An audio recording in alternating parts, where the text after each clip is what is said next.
Hello dear students, कैसे हैं आप सब लोग। आई होप आप अच्छे होंगे। मैं हूं मोहित शर्मा और आप देख रहे हैं मेरे YouTube channel the nucleus of chemistry. तो आज बेसिक ऑर्गेनिक केमिस्ट्री का लेक्चर नंबर 4 है ये। और आज हम लोग क्या डिस्कस करने वाले हैं, आज मैं आपको बताने वाला हूं कि कार्बन का अगर हाइब्रिडाइजेशन चेंज होता है तो हाइब्रिडाइजेशन बदलने से कौन कौन सी प्रॉपर्टीज़ हैं जो बदल जाती हैं, उनका एप्लीकेशन क्या है, ये सारी की सारी चीज़ें आज हम लोग डिस्कस करने वाले हैं। तो बिना किसी देरी के स्टार्ट करते हैं अपना लेक्चर और जानने और समझने की कोशिश करते हैं कि अगर कार्बन का हाइब्रिडाइजेशन बदलता है तो कार्बन के हाइब्रिडाइजेशन के चेंज होने पर कार्बन जो बॉन्ड लेंथ होती है उसके ऊपर क्या फ़र्क पड़ता है, सबसे पहले ये जानने और समझने की कोशिश करते हैं। तो देखिए, कल इससे पहले वाले लेक्चर के अंदर मैंने आपको बताया था कि कार्बन बेसिकली 3 हाइब्रिडाइज्ड स्टेट के अंदर मौजूद होता है। कार्बन या तो आपका sp3 हाइब्रिडाइज्ड होगा, या तो वो sp2 हाइब्रिडाइज्ड होगा, या फिर वो आपका sp हाइब्रिडाइज्ड होगा। यानी कार्बन बेसिकली या तो आपका sp3 हाइब्रिडाइजेशन शो करेगा या sp2 या फिर sp। अगर कार्बन sp3 हाइब्रिडाइज्ड है तो इसकी बॉन्ड लेंथ का क्या सिनारियो रहेगा, कार्बन का अगर sp2 हाइब्रिडाइजेशन होता है तो बॉन्ड लेंथ पे क्या फ़र्क पड़ता है, और कार्बन जब अपना हाइब्रिडाइजेशन चेंज करके sp में कन्वर्ट होता है तो बॉन्ड लेंथ पे क्या फ़र्क पड़ता है। तो यहाँ पर देखिए, कार्बन टू कार्बन अगर हमारे पास कोई बॉन्ड बना हुआ है जहाँ पर कार्बन दोनों ही कार्बन आपके sp3 हाइब्रिडाइज्ड हैं, तो इस कंडीशन में जो आपकी बॉन्ड लेंथ आएगी वो मैक्सिमम होगी। यानी कार्बन टू कार्बन अगर हमारे पास हाइब्रिडाइजेशन sp3 है तो उस कंडीशन में बॉन्ड लेंथ मैक्सिमम आती है। अगर कार्बन अपना हाइब्रिडाइजेशन चेंज करके sp2 में कन्वर्ट होता है तो यहाँ पर बॉन्ड लेंथ डिक्रीज़ हो जाती है। फर्दर अगर वो sp2 से sp पे आता था तो बॉन्ड लेंथ और डिक्रीज़ हो जाती है। यानी यहाँ पर हमने देखा कि कार्बन अगर अपना हाइब्रिडाइजेशन चेंज कर रहा है sp3 से sp2 एंड फाइनली sp2 से sp पे आ रहा है तो बॉन्ड लेंथ जो है कार्बन टू कार्बन की वो डिक्रीज़ हो रही है। तो क्वेश्चन अराइज ये होता है कि हाइब्रिडाइजेशन के बदलने से ये जो बॉन्ड लेंथ है इसके ऊपर फ़र्क क्यों पड़ रहा है, ये बॉन्ड लेंथ डिक्रीज़ क्यों होती जा रही है। तो उसका रीज़न ये है बेटा कि जो carbon to carbon bond length है वो हाइब्रिडाइजेशन के ऊपर इसलिए डिपेंड कर रही है क्योंकि हाइब्रिडाइजेशन अगर बदलता है तो 2 कैरेक्टर ऐसे हैं जिनमें चेंजेस आते हैं। पहला है हमारे पास परसेंटेज एस कैरेक्टर और दूसरा है हमारे पास परसेंटेज पी कैरेक्टर। अगर हाइब्रिडाइजेशन हमारा sp3 से sp2, sp2 से sp पे आता है तो यहाँ पर परसेंटेज s कैरेक्टर आपका इंक्रीज़ होता है, जबकि परसेंटेज p कैरेक्टर क्या होता है आपका डिक्रीज़ होता है। फिर समझिए, अगर कार्बन sp3 से sp2, sp2 से sp के ऊपर जंप करता है तो यहाँ हाइब्रिडाइजेशन बदलने से कार्बन का जो sp के जो परसेंटेज s कैरेक्टर है वो तो आपका इंक्रीज़ होता है, जबकि परसेंटेज p कैरेक्टर क्या होता है आपका लगातार डिक्रीज़ होता चला जाता है। तो अब अगेन परसेंटेज एस कैरेक्टर बढ़ने या परसेंटेज पी कैरेक्टर कम होने से क्या फ़र्क पड़ता है, जानने और समझने की कोशिश कीजिए। लेकिन उससे पहले आप ये जान लीजिए कि अगर हमारे पास कार्बन sp3 हाइब्रिडाइज होगा तो परसेंटेज एस कैरेक्टर का अमाउंट क्या होगा, परसेंटेज पी कैरेक्टर का अमाउंट क्या होगा। तो यहाँ पर देख लीजिए, टोटल परसेंटेज को अगर मैं 100% मानता हूँ, हमारा हाइब्रिडाइजेशन अगर sp3 है तो इसमें टोटल 3 पार्ट जो है वो आपका पी कैरेक्टर होगा। यानी 75% आपका पी कैरेक्टर आपको देखने को मिलेगा, जबकि केवल 1/4 पार्ट यानी कि 25% आपको क्या देखने को मिलने वाला है, परसेंटेज एस कैरेक्टर देखने को मिलने वाला है। जब आप कार्बन के हाइब्रिडाइजेशन को चेंज करेंगे, कार्बन अपने हाइब्रिडाइजेशन sp3 से जैसे ही sp2 पे आएगा, कार्बन का हाइब्रिडाइजेशन अगर sp2 होगा तो उस कंडीशन में जो आपका परसेंटेज s कैरेक्टर आएगा वो 1/3 यानी कि हमारा 33.33% आएगा, जबकि आपका जो परसेंटेज p कैरेक्टर है वो 66.66 या फिर 67% ये आने वाला है। और फिर जैसे ही हम लोग कार्बन को sp हाइब्रिडाइज में चेक करेंगे तो sp हाइब्रिडाइजेशन में आप देखेंगे परसेंटेज s कैरेक्टर यहाँ पर मैक्सिमम होगा यानी 50%, और परसेंटेज p कैरेक्टर यहाँ पर मिनिमम देखने को मिलेगा यानी वो भी 50%। तो यहाँ पर अगर आप चेक कीजिए, जब आपका कार्बन sp3 से sp2 और फाइनली sp2 से sp पे आया तो आप देख रहे हैं कि परसेंटेज s कैरेक्टर आपका लगातार क्या हो रहा है, इंक्रीज़ हो रहा है, जबकि आपका जो परसेंटेज p कैरेक्टर है वो लगातार क्या हो रहा है, डिक्रीज़ हो रहा है। तो अब जानने और समझने की कोशिश करते हैं कि परसेंटेज एस कैरेक्टर के बढ़ने और परसेंटेज पी कैरेक्टर के कम होने से बॉन्ड लेंथ के ऊपर क्या असर पड़ता है, क्यों पड़ता है, ये जानने और समझने की कोशिश कीजिए। देखिए, मैंने आपको कल भी बताया हुआ था, आप वैसे भी जानते हैं कि जो आपका एस होता है, एस ऑर्बिटल होता है, वो स्फेरिकली शेप्ड होता है। यानी एस ऑर्बिटल की जो शेप होती है वो स्फेरिकल होती है। सेंटर वाला पार्ट आपके न्यूक्लियस को इंडिकेट करता है, और ये जो आपका स्फीयर बनाया गया है ये किसको डिनोट कर रहा है? एस ऑर्बिटल को इंडिकेट कर रहा है। जबकि आप जानते हैं कि जो पी ऑर्बिटल्स होते हैं वो डंबल शेप्ड होते हैं। तो यहाँ पर मैंने 3 ऑर्बिटल्स बना रखे हैं, पी एक्स, पी वाई और पी जेड। और यहाँ पर अगर आप चेक करेंगे तो इनके जो लोब्स हैं वो इस न्यूक्लियस से या तो ऊपर की तरफ है या फिर नीचे की तरफ है। तो यहाँ पर आपको नज़र आ रहा होगा कि एटम का जो न्यूक्लियस है उसके अलोंग ये जो आपके डंबल शेप्ड पी ऑर्बिटल्स बने हुए हैं, इनकी जो डिस्टेंस है, यहाँ पर जो प्रेजेंट इलेक्ट्रॉन्स होंगे वो न्यूक्लियस से ज़्यादा दूर होंगे in comparison to those electrons which are present inside the S orbital.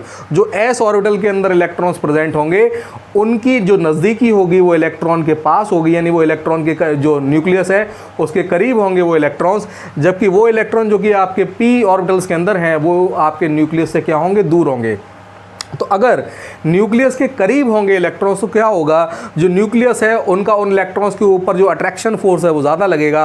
Attraction force ज़्यादा लगने से, परसेंटेज एस कैरेक्टर बढ़ने से आपकी जो ओवरऑल इलेक्ट्रॉन की चार्ज डेंसिटी है वो न्यूक्लियस के अराउंड आ जाएगी, न्यूक्लियस के करीब आ जाएगी।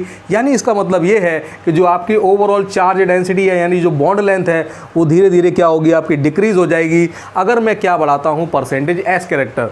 लेकिन अगर परसेंटेज पी कैरेक्टर बढ़ेगा तो क्या होगा? उन इलेक्ट्रॉन्स की न्यूक्लियस से दूर जाने की टेंडेंसी बढ़ेगी। यानी जो आपके लोब्स हैं, चार्ज डेंसिटी के जो लोब्स हैं वो न्यूक्लियस से दूर बनेंगे। न्यूक्लियस से दूर बनेंगे तो क्या होगा? बॉन्ड लेंथ आपकी इंक्रीज हो जाएगी। तो यहां पर साफ साफ नजर आ रहा है कि परसेंटेज एस कैरेक्टर अगर आपका डिक्रीज होता है, परसेंटेज पी कैरेक्टर अगर आपका डिक्रीज होता है और परसेंटेज एस कैरेक्टर अगर आपका इंक्रीज होता है, तो ऐसी कंडीशन में क्या फर्क पड़ जाएगा? परसेंटेज एस कैरेक्टर के बढ़ने से इलेक्ट्रॉन्स के न्यूक्लियस के करीब रहने की टेंडेंसी बढ़ेगी। यानी ओवरऑल जो आपके लोब्स हैं, जो चार्ज डेंसिटी के लोब्स हैं, जो ओवरऑल जो हमारे पास जो हाइब्रिडाइज्ड ऑर्बिटल है उसकी जो साइज है वो छोटी हो जाएगी। हाइब्रिडाइज्ड ऑर्बिटल की साइज अगर छोटी होगी तो क्या होगा? जब वो बॉन्ड बनाएगा हाइब्रिडाइज्ड ऑर्बिटल तो जो बॉन्ड लेंथ आएगी वो भी क्या आने वाली है? कम आने वाली है। इसका मतलब जो sp3 हाइब्रिडाइज्ड ऑर्बिटल का जो हमारे पास लोब आएगा वो उसकी लेंथ मैक्सिमम होगी। sp2 का जो आएगा उसकी लेंथ और शॉर्टर हो जाएगी, और sp का जो हमारे पास में हाइब्रिडाइज्ड ऑर्बिटल आएगा उसकी लोब सबसे कम होगी। क्योंकि sp3 से sp2, sp2 से sp पर आने पर ये जो हाइब्रिडाइज्ड ऑर्बिटल है इसका साइज डिक्रीज होता चला जा रहा है। तो जब ये ऑर्बिटल्स दूसरे ऑर्बिटल के साथ बॉन्ड बनाएंगे ओवरलैपिंग के थ्रू, तो ओवरऑल जो बॉन्ड लेंथ निकल के आएगी वो भी क्या होती चली जाएगी? डिक्रीज होती चली जाएगी। तो इस प्रकार आपने देखा कि अगर हाइब्रिडाइजेशन चेंज होगा, हाइब्रिडाइजेशन sp3 से sp2 आएगा, sp2 से sp पे चला जाएगा, तो परसेंटेज s कैरेक्टर इंक्रीज होने से, परसेंटेज p कैरेक्टर डिक्रीज होने से ओवरऑल जो मेरा हाइब्रिडाइज्ड ऑर्बिटल है उसके साइज में आपको डिक्रीज देखने को मिलेगा। यानी साइज आपका लगातार जो है वो डिक्रीज होता चला जाएगा। और अगर ऑर्बिटल का साइज ही डिक्रीज होगा तो जो बॉन्ड बनेगा उसके बॉन्ड की लेंथ भी कम हो जाएगी। यानी यहाँ पर जो बॉन्ड लेंथ है उसका परसेंटेज एस कैरेक्टर के साथ कैसा रिलेशन हो जाएगा? तो चेक कर लीजिए, परसेंटेज एस कैरेक्टर के साथ जो बॉन्ड लेंथ का रिलेशन है वो इन्वर्स होगा। परसेंटेज एस कैरेक्टर बढ़ाएंगे तो जो आपके बॉन्ड की लेंथ है वो डिक्रीज होगी। जबकि परसेंटेज पी कैरेक्टर का जो बॉन्ड लेंथ के साथ रिलेशन है वो डायरेक्ट रिलेशन है। जितना ज़्यादा परसेंटेज पी कैरेक्टर होगा बॉन्ड की जो लेंथ होगी वो मैक्सिमम होगी। sp3 हाइब्रिडाइज्ड में परसेंटेज पी कैरेक्टर आपका मैक्सिमम है, इसलिए बॉन्ड लेंथ भी ज़्यादा है। sp हाइब्रिडाइज्ड ऑर्बिटल में आपका परसेंटेज पी कैरेक्टर मिनिमम है, इसलिए बॉन्ड लेंथ भी कम है। एस कैरेक्टर के थ्रू समझिए, sp3 हाइब्रिडाइजेशन में जो परसेंटेज एस कैरेक्टर है वो मिनिमम है, इसलिए बॉन्ड लेंथ मैक्सिमम है। sp हाइब्रिडाइज्ड ऑर्बिटल में परसेंटेज एस कैरेक्टर मैक्सिमम है, इसलिए बॉन्ड लेंथ क्या है? आपकी मिनिमम है। तो ये आपका एक रिलेशन है और ये बड़ा इंपॉर्टेंट रिलेशन है। जब आप केमिकल रिएक्शंस पढ़ेंगे ऑर्गेनिक केमिस्ट्री के अंदर, जब आपको बताया जाएगा कि यहाँ पर रिएक्टिविटी कम है, इस मॉलिक्यूल की रिएक्टिविटी ज़्यादा है, ये बॉन्ड ईजिली ब्रेक नहीं हो सकता, ये बॉन्ड ईजिली ब्रेक हो जाएगा, bond length, percentage S character, इनके बहुत सारे एप्लीकेशन आपको ऑर्गेनिक केमिस्ट्री के मेन चैप्टर्स के अंदर रिएक्शन के थ्रू देखने को मिलेंगे। तो ये जानना हमारे लिए बहुत ज़रूरी है। अगला देखिए हमारे पास नेक्स्ट है हमारे पास कि हम ये भी जानते हैं कि बॉन्ड लेंथ का जो बॉन्ड स्ट्रेंथ है उसके साथ जो रिलेशन होता है वो इन्वर्स होता है। बॉन्ड जितना लंबा होगा उसको ब्रेक करना उतना ही आसान होगा। ये बड़े सिंपल तरीके से आप समझ सकते हैं कि लकड़ी ले लीजिए, एक लकड़ी की लेंथ जितनी लंबी होगी, या आप गन्ने का एग्जाम्पल ले सकते हैं, गन्ने की लेंथ जितनी बड़ी होगी उसको ब्रेक करना उतना तोड़ना उतना ही आसान होता है। जैसे जैसे उसका साइज़ छोटा होता चला जाएगा उसमें आपको एक्स्ट्रा एफर्ट लगाने पड़ेंगे, एक्स्ट्रा फोर्स लगाना पड़ेगा उसको तोड़ने के लिए। यानी बॉन्ड की लेंथ जितनी ज़्यादा होगी इस बॉन्ड को ब्रेक करना उतना ही आसान होगा। बॉन्ड लेंथ जैसे जैसे कम करता जाऊंगा मैं, इसको ब्रेक करने में जो एफर्ट लगाने पड़ेंगे, जो एनर्जी लगानी पड़ेगी, यानी जिसको हम लोग बोलते हैं बॉन्ड डिसोसिएशन एंथैल्पी, वो ज़्यादा लगानी पड़ेगी। इसका मतलब ये है कि बॉन्ड लेंथ का बॉन्ड स्ट्रेंथ के साथ कैसा रिलेशन है, इनवर्स। बॉन्ड लेंथ कम तो बॉन्ड की स्ट्रेंथ ज़्यादा, बॉन्ड लेंथ ज़्यादा तो बॉन्ड स्ट्रेंथ क्या होने वाली है आपकी कम। ये एप्लीकेशन अगर हम लोग लगाते हैं तो यहाँ पर आपको साफ साफ समझ में आएगा कि कार्बन टू कार्बन जो हमारे पास डिफरेंट बॉन्ड्स हैं, अगर sp3 हाइब्रिडाइज्ड ऑर्बिटल्स के थ्रू बॉन्ड बन रहा है तो अभी हमने चेक किया था, इससे पहले हमने देखा था कि ये बॉन्ड की जो लेंथ होगी वो मैक्सिमम होगी, और क्योंकि बॉन्ड लेंथ मैक्सिमम है तो इसका मतलब है कि बॉन्ड स्ट्रेंथ क्या होगी, ऑब्वियस सी बात है बॉन्ड स्ट्रेंथ होनी है इसकी मिनिमम। कार्बन जब sp2 हाइब्रिडाइज होगा तो इसकी बॉन्ड की जो लेंथ है वो भी इंटरमीडिएट होगी, और जो बॉन्ड स्ट्रेंथ है वो भी इंटरमीडिएट कैटेगरी की आएगी, यानी ये बीच की होगी। sp वाले से तो जो sp2 हाइब्रिडाइज की जो बॉन्ड स्ट्रेंथ है वो कम है, लेकिन आपके sp3 वाले से इसकी बॉन्ड स्ट्रेंथ क्या आने वाली है, ज़्यादा आने वाली है।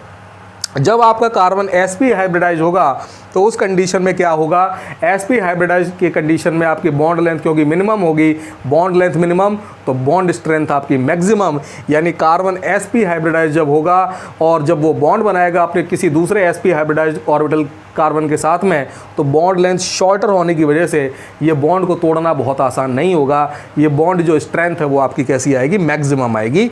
आई होप ये पॉइंट आपको क्लियर हुआ होगा, इसको नोट करके रखिएगा, ये पॉइंट्स आपके लिए बहुत ज़रूरी हैं। और अगर ये पॉइंट्स आपको बहुत अच्छी तरीके से समझ में आ गए तो आप खुद महसूस करेंगे जब आपकी 12th क्लास की ऑर्गेनिक की केमिस्ट्री आप स्टार्ट करेंगे पढ़ना तो आपको बड़ा आनंद आने वाला है, बड़ा मज़ा आने वाला है। ऑर्गेनिक केमिस्ट्री आपके लिए बेहद आसान हो जाएगी।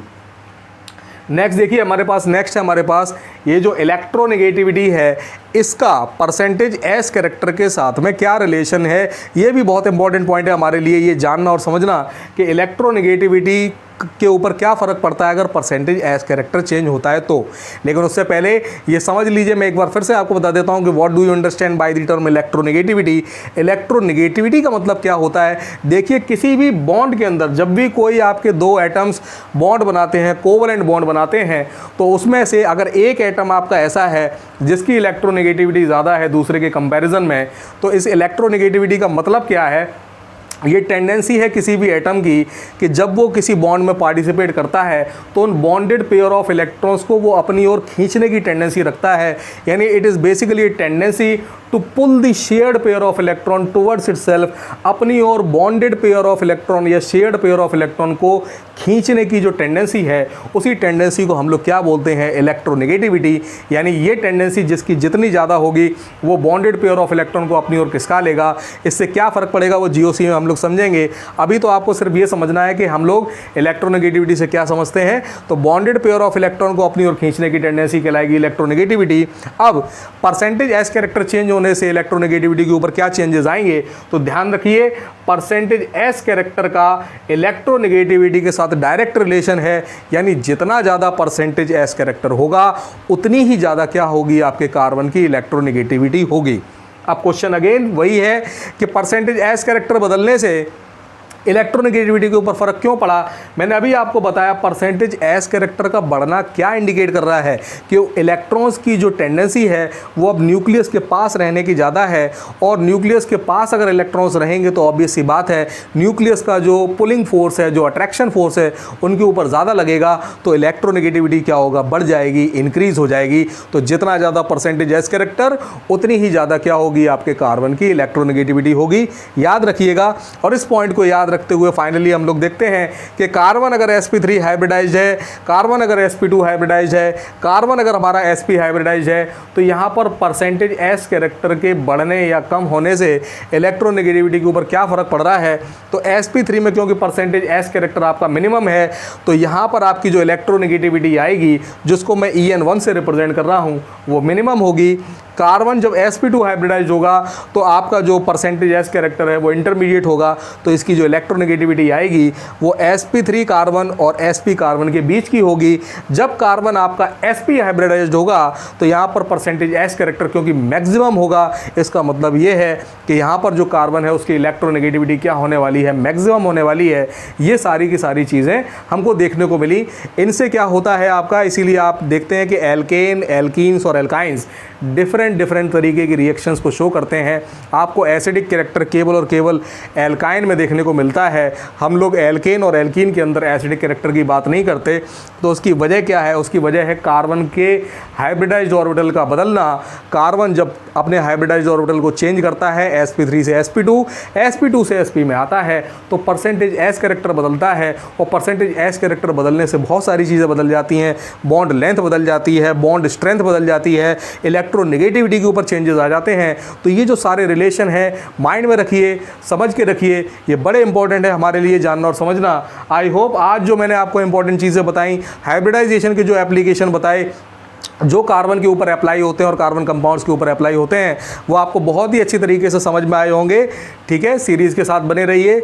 इस सीरीज़ को ज़्यादा से ज़्यादा लोगों तक शेयर कीजिए। Thank you very much.